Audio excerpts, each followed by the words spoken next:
반갑습니다. 이 만남이 우리 다 하나님의 은혜 가운데 축복하는 날이 되기를 바랍니다. 오늘 만남은 서로가 축복하기를 원합니다. 왜냐하면 교회는 복받는 장소입니다. 그 복은 다른 것이 아니라 말씀이고, 그 말씀은 예수 그리스도고, 그 말씀은 진리입니다.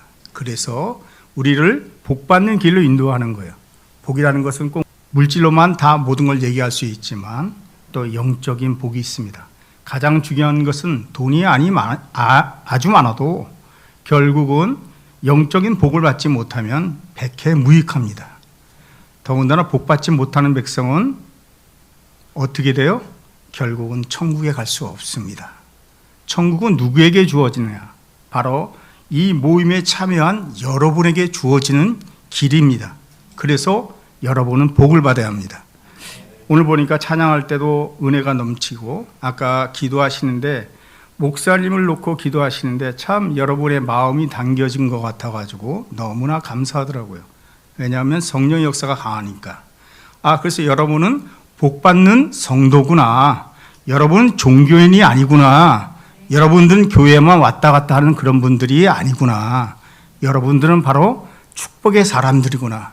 그래서 우리가 한번 좌우에 다시 한번 인사해 볼까요? 당신을 사랑합니다. 예수 이름으로 사랑합니다. 그렇습니다. 하나님께서는 여러분을 바로 이 모임으로 이끄셨습니다. 이 모임의 헬라어로 뭐냐면 에클레시아라고 그래요. 에크가 바로 몸으로부터 그렇게 말하는데, 그 몸으로부터 여러분의 이 모임으로 이끄셨대요. 왜? 복 주시기 위해서. 그래서 여러분들은 복받는 성도라는 거예요. 교인이 되지 않고 종교인이 되지 않고 성도가 되면 복을 받게 되어 있습니다. 그래서 다른 사람들은 복받는 비결을 모르지만 저희들은 복받는 비결을 아는 거예요. 왜?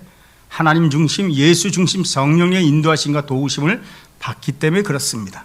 그래서 여러분들은 이 모임의 축복된 장소고 축복된 만남이라고 여러분은 고백해야 합니다.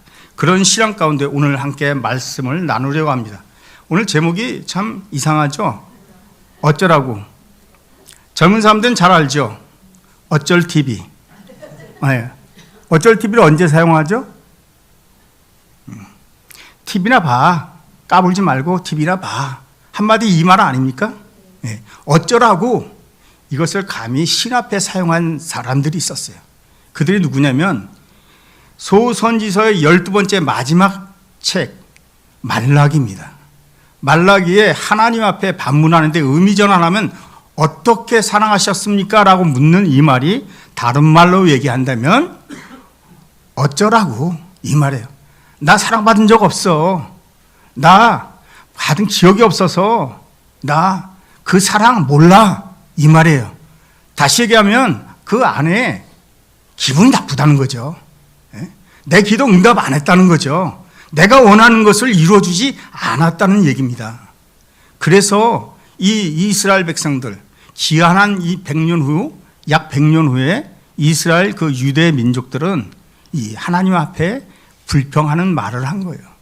부정적인 단어를 사용한 겁니다. 왜 이 사람들이 왜 하나님을 그렇게 열정적으로 하나님을 위해서 그들이 자기의 그 언약의 땅에 가기 위해서 70년 동안 포로 생활을 하다가 돌아와서 갖은 어려움 가운데 성을 수축하고 성전을 세웠어요. 그렇게 힘들어서 했는데 그들의 삶 가운데는 성전을 짓고 성벽을 쌓아 올리면 자기들은 이제는 돌아왔기 때문에 그렇게 바라보고 기도했기 때문에 자기들은 강대국이 될 줄 알았어요. 왜냐하면 다른 나라들에게 구박받지 않고 어려움 당하지 않고 빼앗기지 않고 자기들은 잘 먹고 잘 살 줄 알았어요. 마치 우리들의 기도처럼 말이에요. 우리가 기도하면 하늘에서 막 다이아몬드가 떨어지고 금덩이에 떨어지고 뭐 하여튼 온갖 보석이 다 떨어지는 것이라 생각해요. 여러분 금 좋아하지 마세요. 금값이 올라간다고 여러분들 발에 치는 게 금이에요. 여러분들 천국 가면요, 여러분 발걸음에 채는 게 금이에요. 금길이라고 그러지 않습니까? 그런 거 사모하지 마십시오. 돈이라는 건 있다가도 없고 없다가도 있는 겁니다. 있으면 좋죠. 있으면 베풀 수 있고, 있으면 자랑할 수도 있고, 있으면 이렇게 저처럼 양복 저희 아내가 사준 건데 이런 거 있고 그걸 자랑할 수 있죠. 그러나 돈은요, 결국 심판의 앞에서는 아무것도 아니라는 겁니다. 여러분 일생 일대에 가장 하나님께서 주신 기회는 뭐냐면 천국으로 인도하는 길이에요. 그래서 여러분의 삶 가운데 여러분들의 입술에 냉소적인 말을 사용하지 않기를 원해요. 어쩌라고라는 것은 냉소적인 얘기예요. 차가운 언어죠. 하나님의 불신하는 그런 말입니다. 하나님께서 여러분에게 말라기를 통해서 전하고자 하는 것은 사랑한다예요. 사랑한다. 하나님이 사랑한다고 하는 거예요. 그런데 믿음이 없는 사람은 어떡하냐? 언제 사랑했어요? 어떻게 사랑하셨어요? 나에게 금덩이 줬어요? 나에게 다이아몬드 주셨습니까? 라고 하는 거예요. 하나님, 나 지금 병 걸렸는데 왜 치료하지 않아 주세요? 나 이렇게 몸이 약하고 힘든데 왜 안 해주세요? 라고 하는 것이 바로 냉소적인 부정입니다. 그 부정은 다른 말로 뭐예요? 불신이에요. 불신. 불신은 복을 받을 수 없고 불신은 사랑받을 수 없습니다. 그래서 여러분들의 입술에서 나오는 말 중요한 것이에요. 민수기에 뭐라고 그래요? 내 귀에 들린 대로 행한다고 그렇게 말씀하지 않습니까? 사랑하는 성도 여러분, 우리는 사랑을 나누는 사이예요. 그런데 복까지 나누는 사이입니다. 여러분은 축복받은 인생인데 이 말라기를 통해서 여러분들이 냉소적인 것을 배우고 냉소적인 것으로 인해서 자기 불만을 덮씌워서 남에게 말하면 안 됩니다. 말라기가 뭔 뜻이에요? 나의 사자잖아요. 근데 말라기를 다시 뒤집어 보니까요, 영적으로 메말랐다는 뜻 같기도 생각해요. 그렇지 않아요? 말라기, 말랐다. 그렇지 않습니까? 우스개지만 여러분이 한번 잘 생각해 보세요. 영적으로 메마른 것에 하나님께서 이렇게 말씀하십니다. 경고라고. 경고를 왜 사용하죠? 경고의 말을 왜 하죠? 경고라는 그 빨간 글씨에 써 있는 표지판 여러분들 자주 보지 않았습니까? 어디에 써 있죠? 예? 네, 맞습니다. 특히 이제 저는 남자니까 어디에서 많이 봤냐면 저 군부대 담벼락에 많이 써 있더라고요. 경고는 왜 사용하죠? 네. 경고라는 것은 벌 주기 위해서 그런 겁니까? 벌을 받지 말라. 다시 얘기해서 오늘 성경의 비유 얘기한다면 이 경고는 사랑받기 위해서 넘어가지 마라. 선을 넘어가지 마라. 이 말입니다. 경고는요, 징계하고 징벌 주기 위한 것이 아니라 하나님께 마음껏 그 사랑을 멈추지 않고 주시기 위해서 하시는 말씀이라는 거예요. 특히 누구를 통해서? 나의 사자. 오늘날 나의 사자는 누굽니까? 하나님의 말씀을 들고 강단에 쓴 자가 나의 사자 아닙니까? 전도사님이 있으면 전도사님이 나의 사자고, 부목사님이 있으면 부목사님이 하나님의 사자예요. 담임 목사가 쓰면 담임 목사가 하나님의 사자입니다.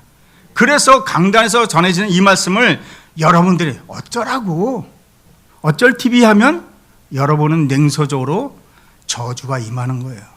하나님은 내 귀에 들린 대로 행한다고 분명히 성경 민수기를 통해서 말씀하고 있는데 그 말씀을 듣지 않고 내가 원하는 말, 내가 하고 싶은 말, 나의 감정대로, 내 감정이 솟구치는 대로 뱉으면 그 인생은 쉽지 않습니다. 돈 있어도 불편하고요, 건강해도 힘들고요, 뭐가 갖추어도 좋은 차를 타도 만족이 금방 없어집니다.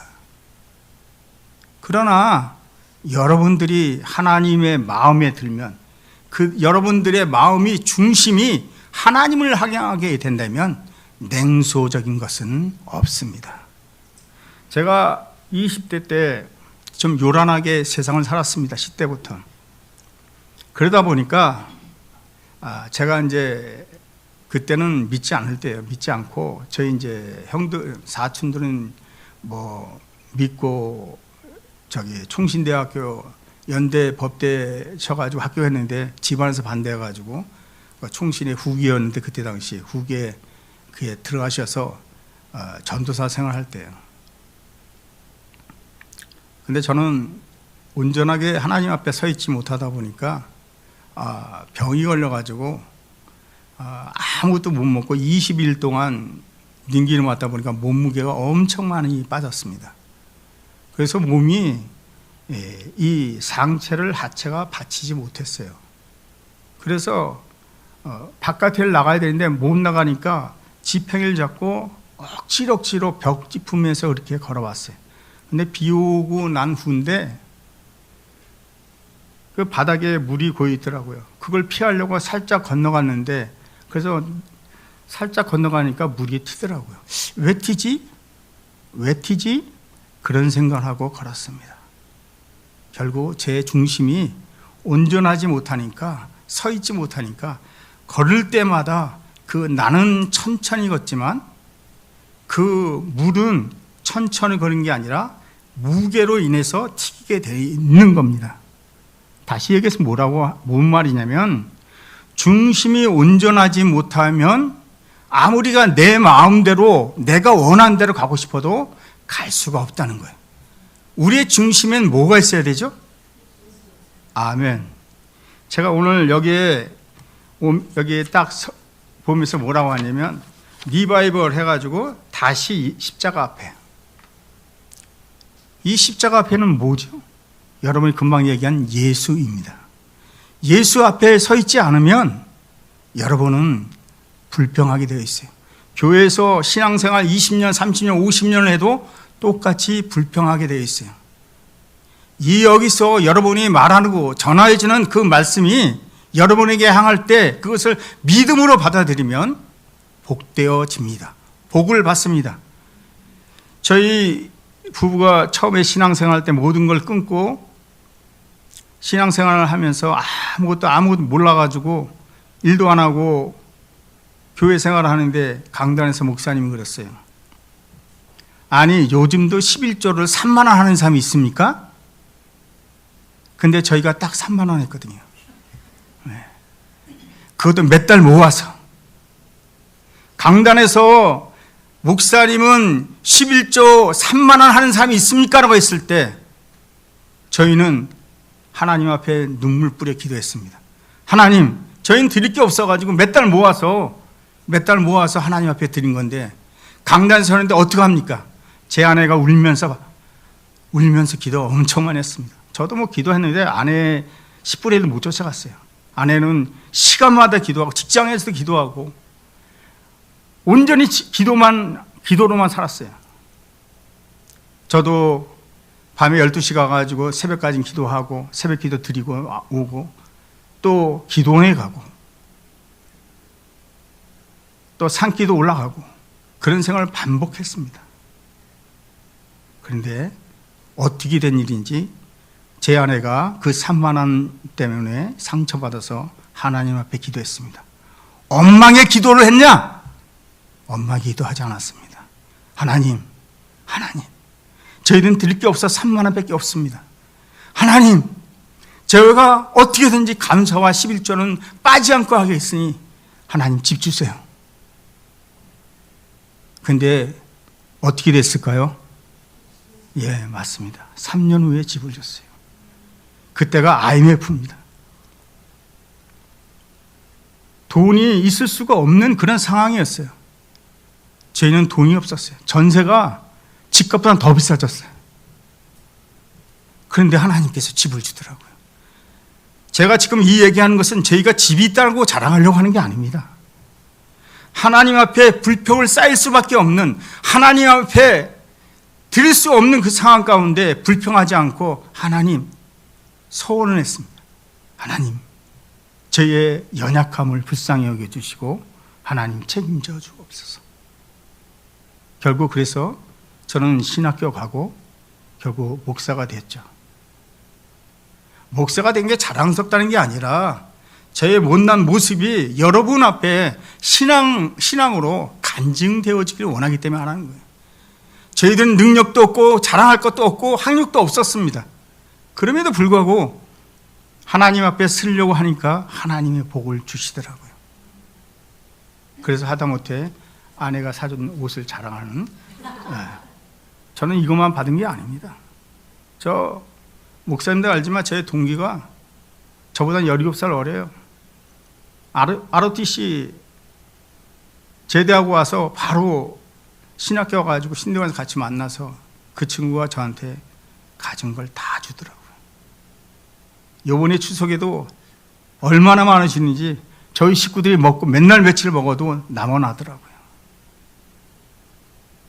사랑하는 성도 여러분, 하나님이 여러분에게 경고의 말을 하는 것은 경고가 아니라 여러분에게 복을 주려고 하는 거예요. 사랑한다는 것을 드러내는 거예요. 믿음이 없는 사람은 어떻게 사랑하셨습니까? 어떻게 사랑했는데요? 그러니까 하나님께서 자세하게 설명해 줍니다.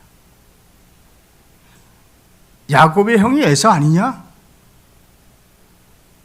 야곱은 사랑하였고 에서는 미워했다. 여기서 중요한 비밀이 있습니다. 분명히 우리 성경을 통해서 장자는 차남보다 더 많은 유업을 받고 재산을 받고 그 다음에 축복관도 갖게 되는 것이 성경의 순리예요. 그렇죠? 원리지 않습니까? 그런데 왜 갑자기 동생 야곱이 하나님의 사랑을 받을까요? 에서가 당연히 받아야 할 것인데 왜 그럴까요? 그는 다른 이유가 없습니다. 다른 변명의 여지가 없어요. 우리가 아까 뭐라고 그래요? 에클레시아가 뭐예요? 어디로부터 불림받았다. 그렇죠? 하나님께서 부르셨다는 거예요. 왜? 사랑하시기 위해서. 하나님의 일방적인 전능하심으로 사랑을 얘기하시기 위해서 그런 거예요. 사랑을 나누기 위해서 그런 겁니다. 미운 감정을 나누기 위한 것이 아니라 하나님의 그 따뜻한 마음을 보여주기 위해서 그런 겁니다.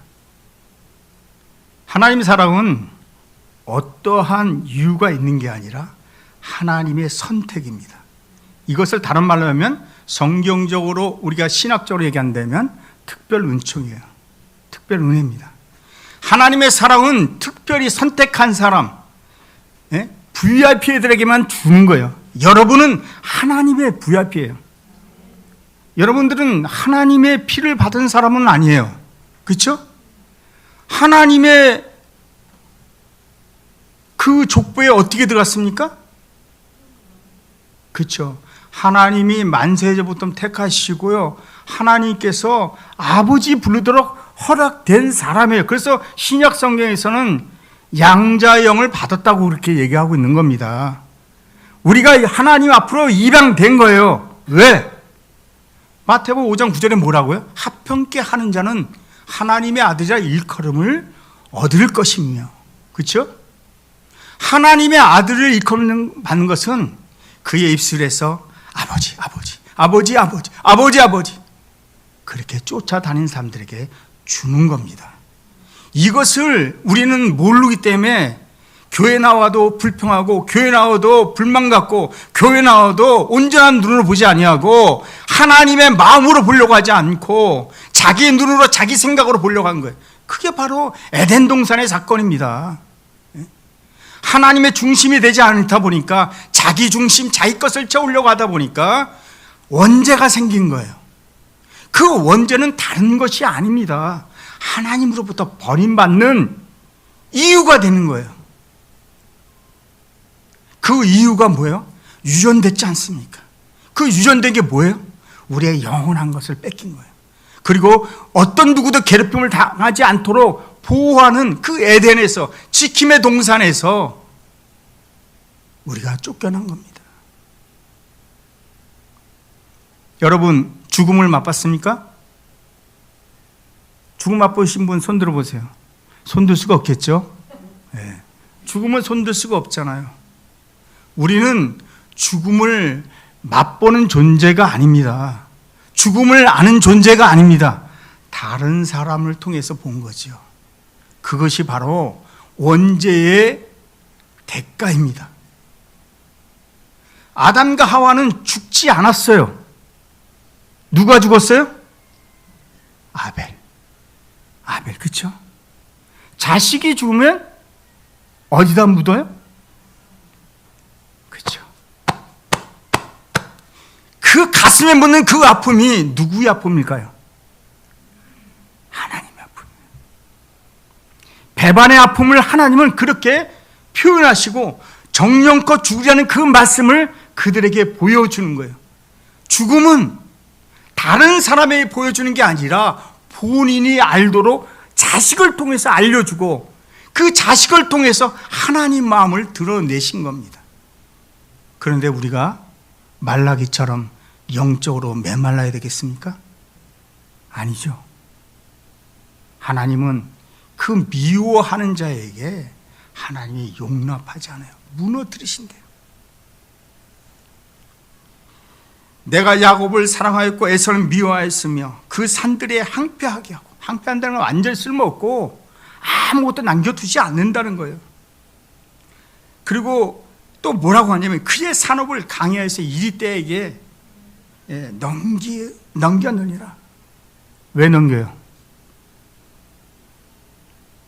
그들에게 줄 것이 없게 완전히 그 땅에 머물지 못하도록 만든다는 겁니다. 하나님의 미움은 그냥 미워하는 게 아니에요. 이 무너뜨리고 메말라버리고 빼앗기게 하는 것은 하나님을 믿지 못하는 사람들, 하나님의 사랑을 받지 못하는 사람들, 하나님의 중심에 서 있지 못한 사람들에게 주어지는 하나님의 징계라는 거예요. 그런데 우린 교회 나와서도 아직 속에 이럴까 저럴까, 이건 믿어도 될까 안 믿어야 될까, 우리가 자꾸만 그런 생각을 갖지 않습니까? 여러분, 제발 중심은 예수 가운데 있어야 합니다. 예수님 앞에 함께 하지 않으면 길이 보이지 않아요. 길이 없어요. 몰라요. 우리가 하나님에 대해서 얼마나 압니까?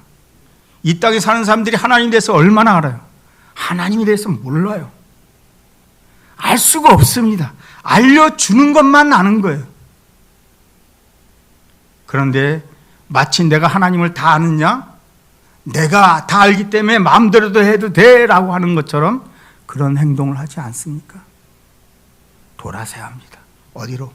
하나님의 중심으로, 예수의 중심으로, 성령 중심으로 돌아서야 합니다. 그렇지 아니하면 하나님께서 그가 갖고 있는 모든 것을 빼앗는데요. 요즘 책의 제목이 보니까, 얼마 전에 보니까 경제가 돈이야 라고 얘기하잖아요. 하나님께서 그 경제를 쑥대밭을 만들고 하나도 남겨놓지 않는다는 겁니다. 아무리 우리가 예수를 믿어도 하나님이 주신 육신의 복을 받지 못하면 우리는 어려움 가운데 살게 되어 있습니다. 그러나 잘 믿으면 하나님 앞에 온전한 마음으로 하나님의 마음에 흡족하게 된다면, 여러분의 중심이 하나님의 중심에 있다면 하나님은 복을 내려주십니다. 그런 성도가 되어야 되지 않겠습니까? 말라기에서 나오는 에서처럼 미움받는 자로서 인하여 그 기업이, 그 에돔 족속들 자체들이 다 없어지고 사라지고 강대국에 의해서 다 짓밟혀서 무너뜨리게 만드는 그런 경우를 당하면 안 되지 않습니까? 오늘 여기에 에서의 족속, 에돔의 족속을 어떻게 하시냐면 하나님이 만군의 하나님이라고 그래요. 만군의 하나님이, 만군의 여호와가 뭐라고 그래요? 만군의 여호와가 이르노라. 그들이 싸울지라도 나는 할지라. 만군이 뭡니까? 모든 군대의 하나님이라는 거예요. 군대가 만 개가 있다는 거예요. 만 개라는 것은 우리가 숫자적인 만 개가 아니라 그 군대의 숫자는 셀 수 없다는 거예요. 모든 세계 군대는 다 하나님의 군대라는 겁니다. 악한 군대든 선한 군대든 하나님의 사람이든 아니든 상관없이 다 사용한다는 거예요. 그래서 강대국을 불러서 그 에돔 땅을 다 망하게 만든 거예요. 여러분들이 그런 아픔 당하고 싶습니까? 여러분들 모든 걸 다 잃어버리고 싶습니까? 저는 싫어요. 저는 절대로 싫습니다. 저는 말씀을 전하지만 예수 믿고 그러지만 저는 만군의 하나님으로 인해서 징계받고 싶지는 않습니다. 절대로. 제가 죽을지언정. 죽으면 천국 아니에요? 제가 얼마 전에 길거리 가는데 이런 마음이 들더라고요. 너 복 받았어. 그래서 제가 얼뚱절했죠. 무슨 복을 받았지? 받은 거 많은데 복이라고 얘기하니까, 복 받았다고 하니까 무슨 또 다른 복을 주셨나? 근데 생각이 안 나네. 근데 그런 마음을 주시더라고요. 너는 천국 갈 날이 가까웠어. 다른 사람들 믿지 않는 사람, 하나님의 중심이지 않은 사람들은 지옥 갈 날이 가까워졌지만 믿는 우리에게는 천국이 보장되어 있어요. 금을 사모하지만, 금값이 올라서 좋아하지만, 금을 갖고 있는 사람은 너무 좋아하지만 그 금은 천국의 발바닥에 밟히는 길이라는 거예요. 그렇게 하찮은 것이 우리가 중요하게 생각할 필요가 있겠습니까? 그 천국에 갈 날이 가깝다는데. 제 아내가 그러더라고요. 천국 갈 날이 가깝다고 하니까 빨리 죽으려고? 좀 썰렁하더라고요. 제 아내의 말이 뭐냐면 어쩌라고. 어쩔 TV 맞습니다. 하나님은요, 여러분에게 사랑하는데 이 땅의 것으로 만족하는 게 아니라 하나님 거로 만족시키기 위해서 하나님의 중심적인 신앙을 가지라고 하는 거예요. 냉소적인 사람은요, 무관심한 사람이에요. 냉소적인 사람은요, 차가운 사람이에요.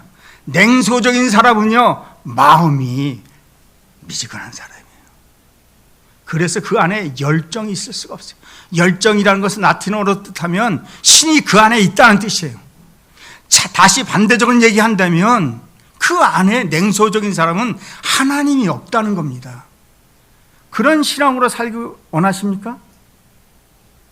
여러분들은 천국을 소망하고 정말 천국의 삶을 위해서 말씀을 깊이 묵상하고 말씀을 잘 자기 마음속에 새기고 지켜내야 됩니다. 저는 초신자 때는 말씀 지키는 게 너무너무 힘들었어요. 이걸 다 어떻게 지켜? 그런데 믿어보니까 진리가 너희를 자유롭게 하리라. 정말 말씀이 저를 자유롭게 하더라고요. 신앙의 연조가 있고 하나님이 중심적이 되면 자유로워져요. 생활이 제 가운데 있지 않고 하나님 말씀 가운데 살아가게 되더라고요. 근데 제가 100% 잘 지키는 거룩한 자는 아닙니다. 이걸 몰랐던 초대교회, 유대인들은 신약 성경의 처음에 그 복음 시절에 종교 지도자와 유대인들, 서기관들, 바리새인들은 어떻게 했습니까? 그들에게 예수님께서는 그들의 중심에 하나님이 없고 외식에 향하여 있기 때문에 그들에게 진노의 말을 하였습니다. 그러나 불쌍한 자들에게는 하나님께서 감사하며 떡을 띄고 또 생선을 띄어서 나눠 주었습니다. 또 막달라 마리아 앞에서는 자기 오빠가 죽은 그 무덤 앞에서 주님께서는 감사하며 또 돌문을 열었습니다. 제가 이 얘기를 왜 하냐면 말라기 같은 성도들은 영적으로 메말르지만 예수를 만난 사람들은 예수를 통해서 감사를 보여야지 하나님의 중심적인 사고가 된다는 거예요. 예수 중심적인 사고가 되는 사람들은 신앙이 성장한다는 거예요. 그리고 그들의 삶 가운데 불평이 사라지고 불만이 사라지고 차가움이 뜨거움으로 바뀌어서 첫사랑 첫 믿음을 유지할 수 있게 된다는 거예요. 말씀을 여기서 줄입니다. 여러분 삶 가운데 예수를 구하는 자가 되어야 합니다. 나는 예수를 모릅니다. 나는 하나님을 모릅니다. 성령님의 인도하심을 모릅니다라고 고백하는 그런 신앙을 가져야 합니다. 그래야만 여러분들의 삶이 냉소적인 인물이 되지 않습니다.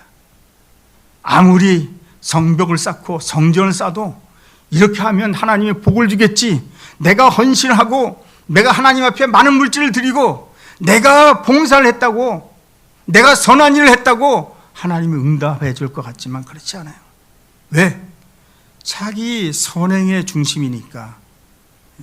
우리가 믿는 기독교는 선행의 중심이 아니라 말씀의 중심, 진리의 중심, 거룩의 중심입니다. 그래서 여러분을 의롭다고 하는 거예요. 여러분의 삶이 예수 그리스도의 피가 머리털부터 발끝까지 흐르기 때문에 여러분의 삶이 의로워지는 거예요. 이것이 하나님의 사랑입니다.